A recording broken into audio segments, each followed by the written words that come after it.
है। सबका डर से हुए हैं फरार, अब छपरा लौट के न जाएंगे। नूनी रोटी खाएंगे, जिंदगी संग ही बिताएंगे। ठीक है, नूनी रोटी खाएंगे, जिंदगी संग ही बिताएंगे। ठीक है, कैसो कैसो प्यार भइल इनसे इजहार भइल। ठीक है,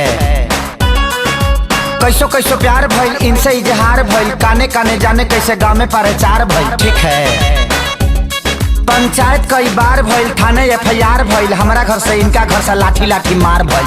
ठीक है, धोएंगे पलट बाकी नहीं के संग में, घर अपना हम बसाएंगे। ठीक है, धोएंगे पलट बाकी नहीं के संग में, घर अपना बसाएंगे। नून रोटी खाएंगे, जिंदगी संग ही बिताएंगे। ठीक है, नून रोटी खाएंगे, जिंदगी संग ही बिताएंगे। ठीक है,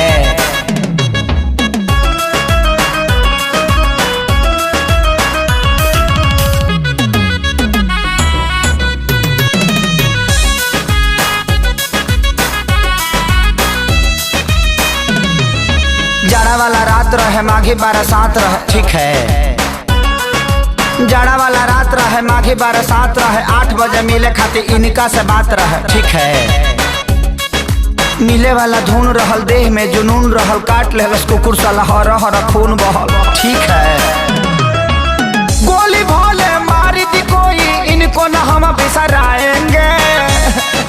ठीक है, गोली भोले मारी दी केहू, इनको न हम बिसराएंगे।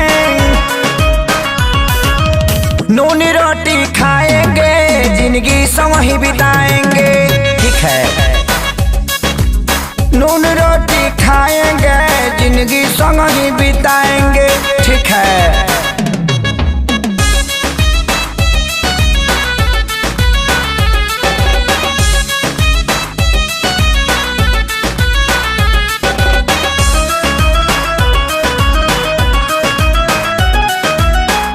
मर जाए इनका खातिर लड़ जाए। ठीक है, कट जाए मर जाए इनका खातिर लड़ जाए। कोर्ट मैरिज खातिर जज से भी अड़ जाए। ठीक है, संगे प्यारे लाल बाड़े, सोनू खुशहाल बाड़े, प्रणव आजाद आशीष कइले ख्याल बाड़े। ठीक है,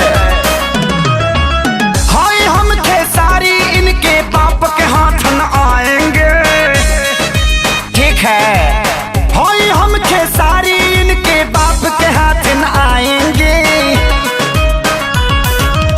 नून रोटी खाएंगे, जिंदगी संग ही बिताएंगे।